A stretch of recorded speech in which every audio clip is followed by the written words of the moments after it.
Hey, it's Gina. Welcome to my channel. I am here with you today with a really fun project. My inspiration originally came from Michelle at the Creative Cove. She had a video out the other day making these flowers or something similar. I didn't exactly follow her process. I'd made these flowers or these type of flowers before, but she was using the Distress Oxide and creating this really cool background. I spent some time just creating lots of these and just really just practicing and playing around, really just having fun. Playing around with different colors, and of course threw in some line and ink and wash, because I mean that's just fun. I love the look, and it's great also to save a picture. So if I painted something and it looked really wonky, I could grab my pen and it just was like night and day. It made it look so much better. But I was just having a great time doing these. And then I received this stamp in the mail that I had forgotten I had ordered. This one right here. It's a little postcard stamp. And it comes with two stamps, and I actually prefer the one with the little flourishes on the end, but they're both adorable. And I just had the great idea to put the two together. I thought these would make awesome journaling cards. You could write a little thank you and have your name, and you just hand it to somebody or make it happy mail, and it would be perfect for a journal. This is a great junk journal piece. It's kind of evolved as I've been playing around, but I thought this would be something really awesome that we could do together. It's quick, it's fun, and you can just make a bunch of them. So I will walk you through my process. I hope you stay with me, and let's make some journal cards. This is what I used, some Strathmore watercolor paper. This is cold press. This is only 90 pounds. I'm not using a lot of water, so this 90-pound weight works just fine. As you can see, they're actually quite flat, but use whatever you have. 300 GSM would be absolutely wonderful too. But this is what I've got and want to use. And they are cut 3 inches by 4 inches. It's big enough to put on the stamp and leave a little bit of an edge. I don't know that we'll do all these, but I will probably go ahead and get them ready. I'll walk you through the first 1 or 2, and then I will zip through the rest, probably fast forward it, or maybe just cut to the next step. Okay, the first thing we'll do is we'll go ahead and add our postcard stamp. Now, watercolor paper usually has a front and back, and one has more tooth to it than the other. So you're going to want to stamp on the smoother side. So I will use that. Now go ahead and add my ink. Let's put this little piece of foam under it. That may hopefully help us get a better image. I've stamped with the stamp a few times, but it's still on the new side, so we'll see what kind of image we get. All right, let's see. Oh, that's not so bad. Not bad at all. There we go. Let's do another one. Smooth side up. Get our archival ink in black soot.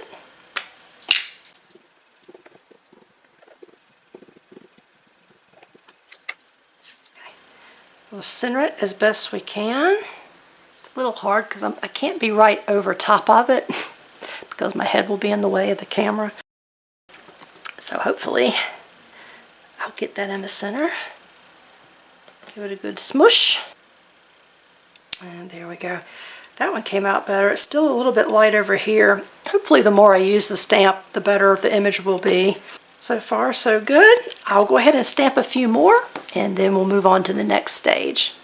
All right, there we go. It started out, it was pretty light, but as I kept going, sure enough, it turned out to be really nice and dark, and it looks great. Now this little stamp I just got off Temu, so I don't know, it doesn't have a name. But I did just find that I had this one. This is a penny black stamp called Life's Journals.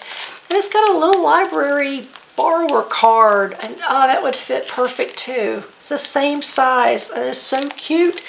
I just saw that I had this. I'd totally forgotten. So I will have to make some at some point using this stamp. Because how cute would that be? Now, the backs are all stamped, but I also want to do some stamping on the front. I think it just really gives a cool look. Of course, you don't have to do this part, but if you want to, then grab whatever stamp you have that has writing on it. What I have been using is this stamp from Bo Bunny. It's called Script Texture Stamp, and I've been using this one. You know what though, let me see, this is kind of big, but let me give it a try. I may go back to the Bo Bunny stamp. This one is from Cartabella, and it's called Transatlantic from their travel collection.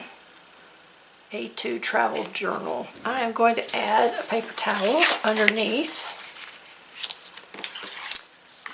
because sometimes you don't want to use your first generation stamp. And what I mean by that is right when you ink it up and you flip it over and stamp, that's of one generation.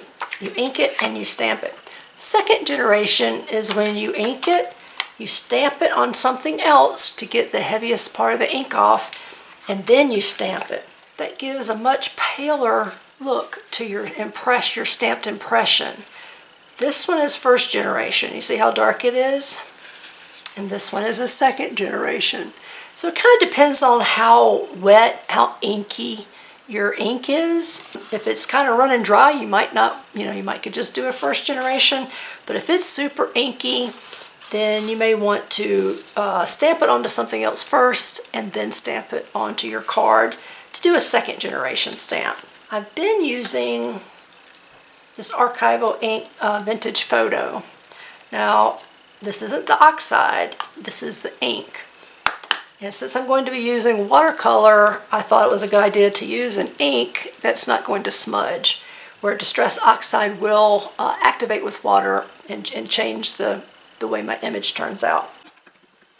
I'm going to kind of stamp around. I don't want to stamp all over everything.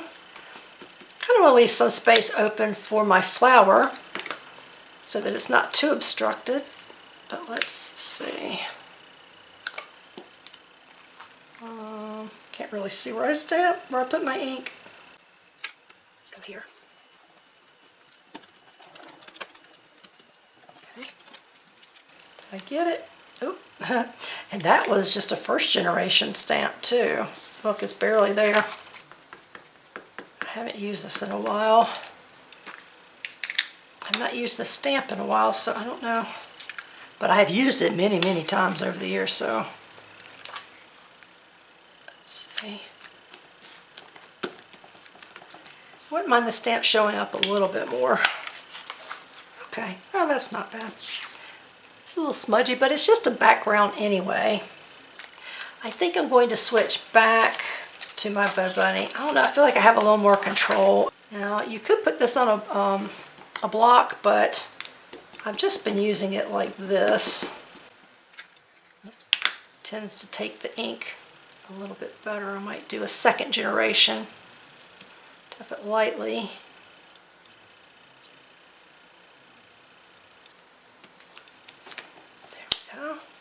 Oh, look, it still came out pretty dark. Add a little bit more. Okay. And we will put that down. There we go. And I'll just go through and add ink to all the rest. Okay, I brought the mat out just so I could show you what else you could do. Now, for these, I started out rounding the corners because I thought it gave it a really nice finished look. Right before I started recording, I grabbed my scissors and I roughed up the edge, and I really, really like how that looked. I inked around the edges for both because we know I'm an inker, but I really, really like the rough, scruffy edge. So I think that's what I'm going to do today. But as an alternative, you could always round the corners, and that does help give it a nice finished look as well. From this stage on, I'll probably just do them as one-off, so one at a time. So I'm kind of done with my assembly line construction. This is what I'm going to use to make my stems. This is, I think, something I got off Temu as well. I think it's to spread glue, but it's really a great thing to use to make your stems. I like using it better than a watercolor brush, but of course you do whatever you feel comfortable doing. This is my core watercolors, and this is a sap green. I think I also mixed in a little bit of this brown, I can't remember which brown it is, and a little bit of yellow. So just make yourself up a nice green. Add a little bit more water. There we go. Now, and I'm just going to kind of tap it on its side. A little bit of watercolor. I'm losing my voice. That's another reason I kind of am enjoying doing the clay stuff with music behind it, and it's fast forwarded and I don't have to speak, and I don't know what's going on. I probably ought to tell my doctor, but I can't hardly speak anymore without losing my voice. So please forgive me if I sound kind of raspy. And then I just use it to draw. Go up like that, like this. And I can kind of go sideways and do leaves. I do it just on the edge.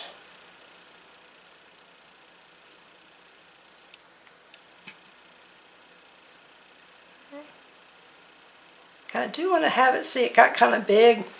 The part right by the flower shouldn't be too thick, so let me make these a little bit taller and pay a little more attention. Be careful. There we go. And I can come down and just add some more leaves and a couple little blades of grass. Okay. What should I make my petals? Let's go with the blue. I'm going to use cobalt teal, I think, and maybe a little cobalt blue. And I like to do, I first saw this from Creation CC years and years ago, where you add the little dot, and then you kind of rinse off your brush, and then you just spread it around. Like this. Rinse it off again, tap it out, just kind of bring it up. It gives it such a delicate look. I just love the look. There you go. Isn't that just so pretty? I just love that way of making flowers. So you can add 3, which you do the same thing, just in 3 different directions. But I kind of am digging just having like the one blob, but then you can make it look like multiple petals. I think that's kind of the way I'm going to go. It's a little bit faster too, but you can always pick up a little bit of paint and come out to the side, rinse it off and blend it out just a little bit, just soften it up. Do the same thing on this side.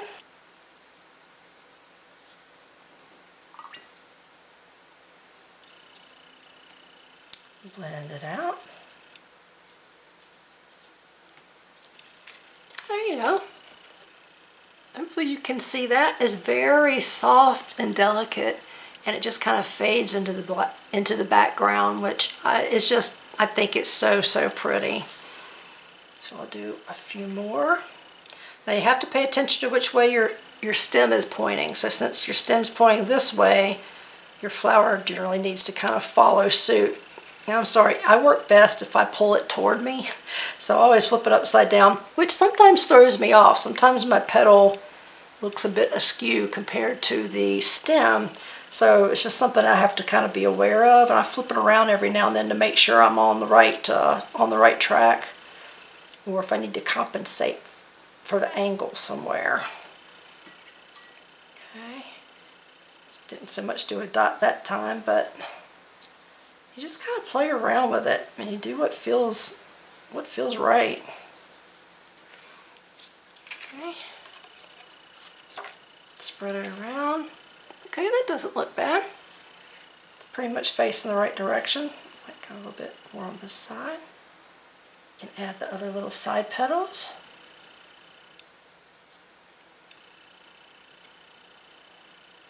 bit more paint to the side, rinse it off, and then just blend it out.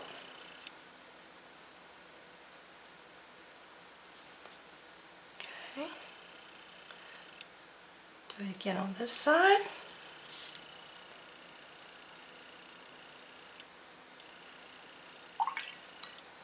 Rinse off your brush and just blend it out.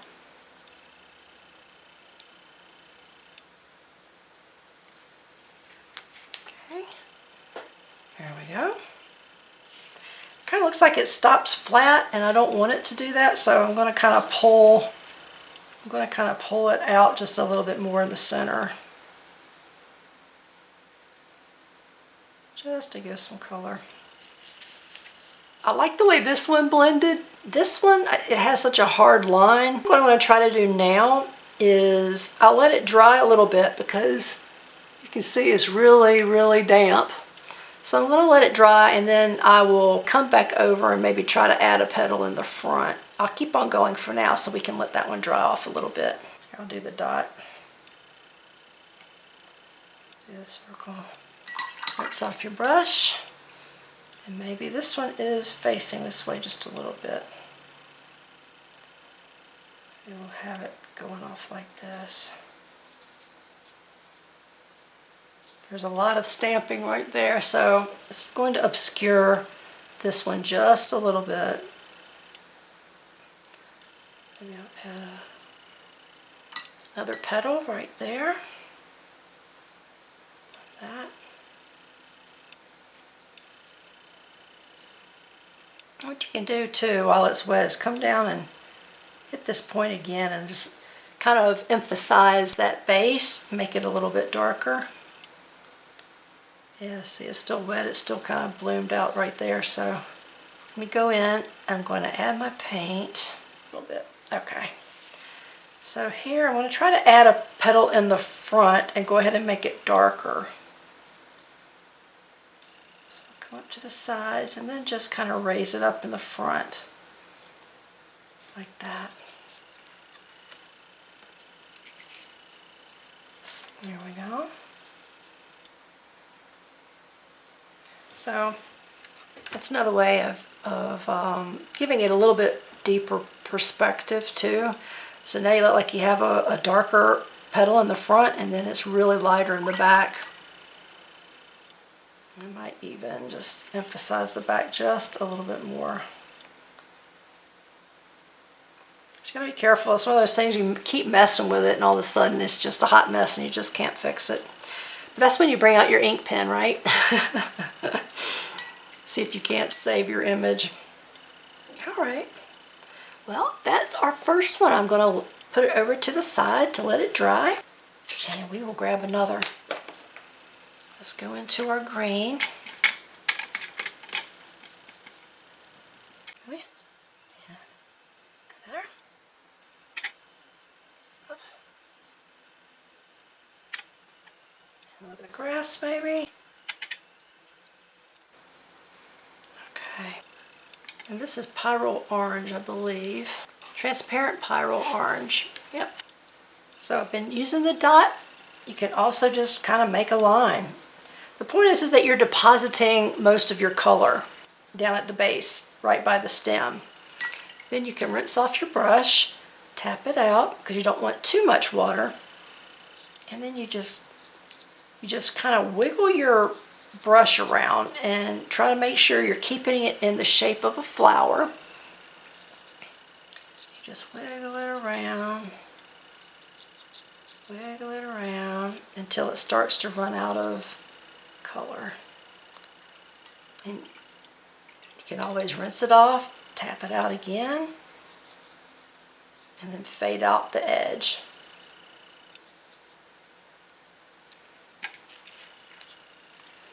There you go. Okay, we'll do that again. Deposit our color. Rinse off our brush. Tap it out. And we'll just wiggle our brush around. Try to make kind of a bowl. Add a little bit more color there. Try to keep a relative shape of a flower.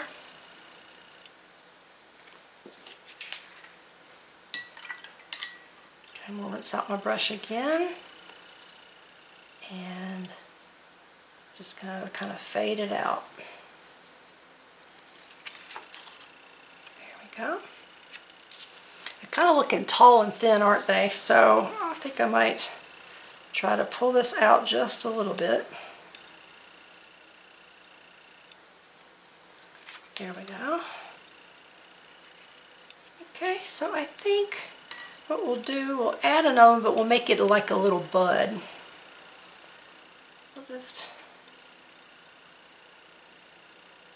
deposit a little bit, rinse off our brush, tap it out, and then just keep it kind of small.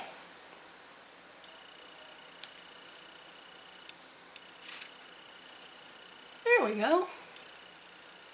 And that might be it for that one. I think that's lovely. Now what we haven't been doing, or what I didn't do yet on this one, is I do normally give it a base. This one I started pretty low, and this is a much bigger image. But I still like to ground it. I like it to have something that it's sitting on. So you can take some of the green and then just kind of give it a little bit of a base. Make it look like it's on the ground. You can add a little bit of brown in here too. Oops, too much water. If you add too much water, you can always just dab it off with paper towel. Grab a little bit more of the brown. Oh, there we go. Okay, rinse off my brush, tap it out, and spread it around. There we go. For this one, we can try using the green.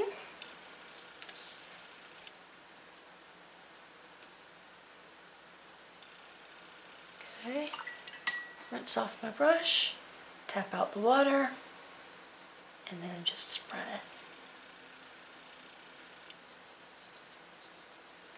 There. Well, it doesn't look like it's floating. It looks like it's planted in the ground.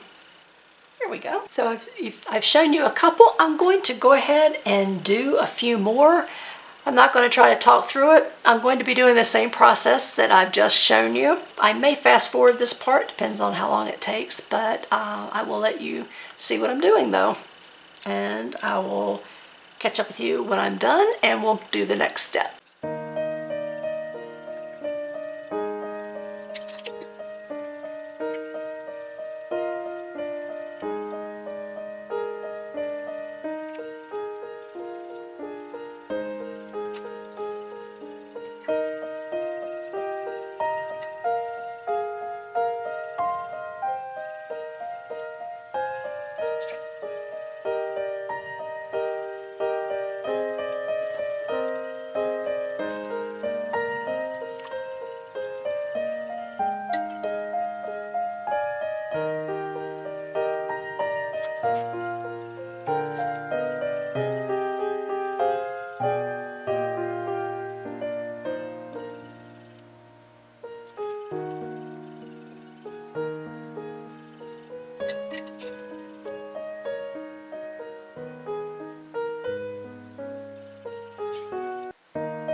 All right, we have 3 left, and I think what we'll do is add a little bit of Distress Oxide and show you how I created the background and texture from the video that I told you I was watching from Michelle at the Creative Cove. So let me do that real quick for these last 3, and then hey, I will have made all 8. Just get out your Distress Oxide and just kind of lay down some color. It's fairly dark. I don't want to put it everywhere. So let's see. There is also the antique linen. Could use some of that. I have my own dauber for that one. This one might be dry, but we will add a little bit on it. We'll add some of that around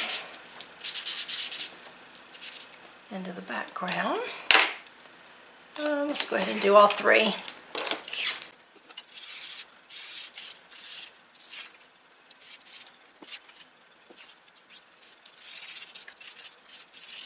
So once you lay down your Distress Oxides, take a brush, dip it in some water, and just splatter. Add some splatters. I'll be fairly generous with my splatters on this one. Okay. Let it sit for a couple of seconds and soak into the paper. And then you'll just pull it off and dry it with a paper towel.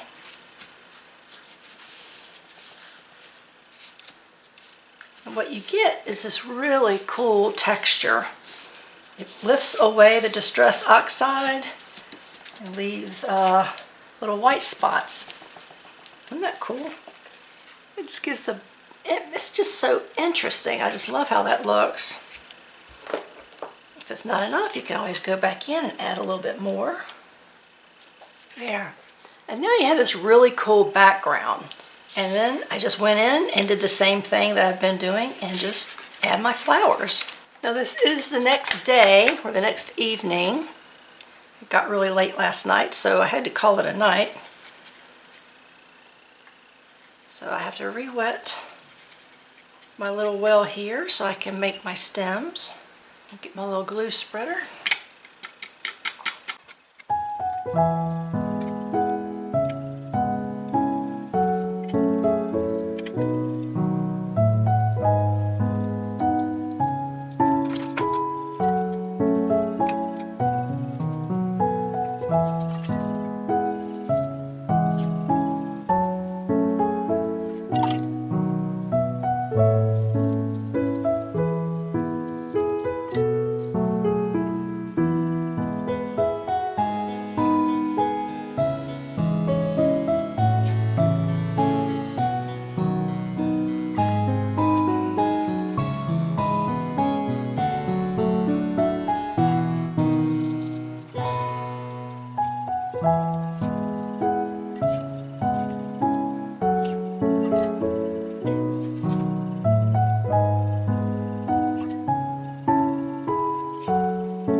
have one of these, that's fine. You can use something else, anything flat. An old like credit card or gift card would be perfect. A little ruler if you've got one. Let's pull this out. Just anything with a small edge to it should work. Let's see. Yeah, there you go, it works great.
It's funny, I seem to do better when it's sideways. A lot of times I used to do them when they're upside down, but the ones I've done that way have all looked kind of off center from my stem. But for some reason, it just works better for me sideways, so I do apologize that you've had to view it from the side for most of this video. But that's the way it is with art. You have to do things the way it feels best for you, or to where you feel like you have the most control. So this apparently is what works for me. So you just kind of got to go with it.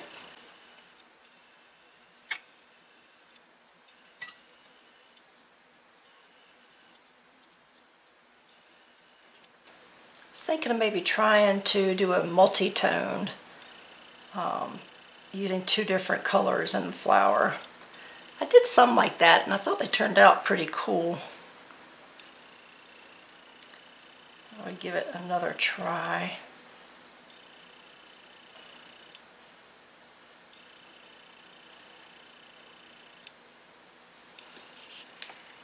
That's kind of cool. Yeah. Looks a little doctored. I'll try to blend that out.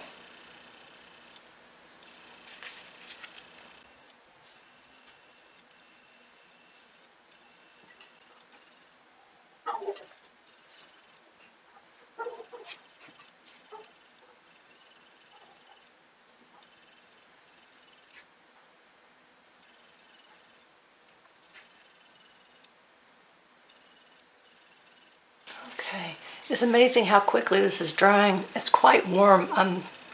My art studio is in the second floor of my house, so it's a little toasty up here. And making the watercolor dry a little faster than normal. I'm going to put this over here to dry it. Well, should not take very long at all. Alright, that was pretty quick. Here are the ones that we did last night, and here are the three that we just did. So that is all the paper I had prepared. And now for the next step. I really am digging the rough edges. So that's what I'm going to do for these. And to do that, I know there are tools specially built for that. Usually what I use is a file.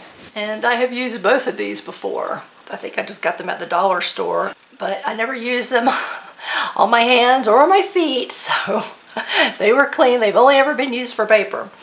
So you can use something like this, but if you don't have anything, you don't have to go buy something special. If you have a pair of scissors, then that should work just fine. And all you do is open it up and then just scrape the edges.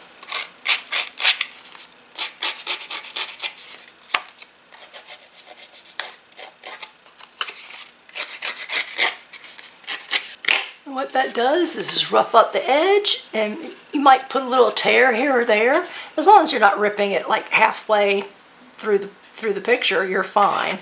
But yeah, it just kind of roughs it up, gives it a little more texture, and it's really, really simple to do. So definitely use what you have. Don't feel like you have to go buy something. Corners can be kind of fidgety, so it helps to hold it really close to the edge. So I'm going to finish this one, and then I will apply the same process to the rest of these. So now that I've roughed up the edges, I'm going to come back with some vintage photo distress oxide, just to give it a nice finished look.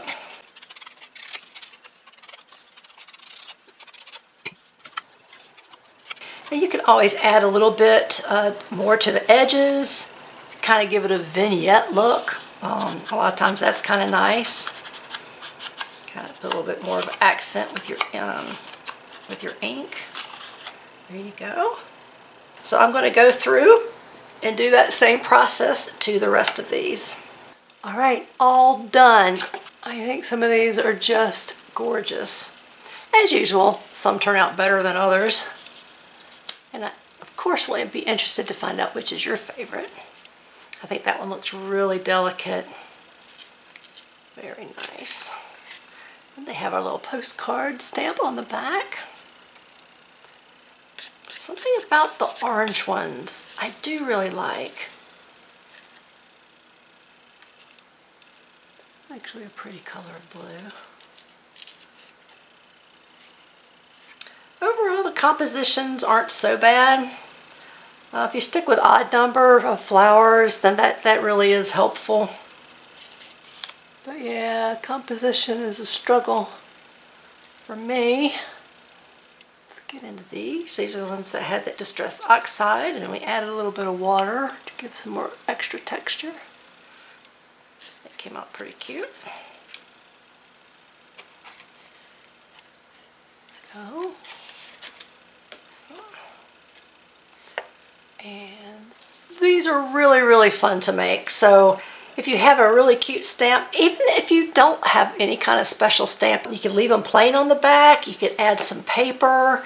You could just draw some lines to make some, lined writing space. Or don't do anything at all. You can glue it into your junk journal. You can make a little pocket out of it. Turn it sideways and make some flowers going across. Add your glue to 3 sides, and that would be a really cute pocket. So yeah, lots and lots of options there. That was so much fun. I hope you enjoyed this, and I do hope you give this a try. Let me know what you think, and let me know if you try it. I would love to see how yours turned out. That is going to be it for this one, and I'll see you in the next video. Bye!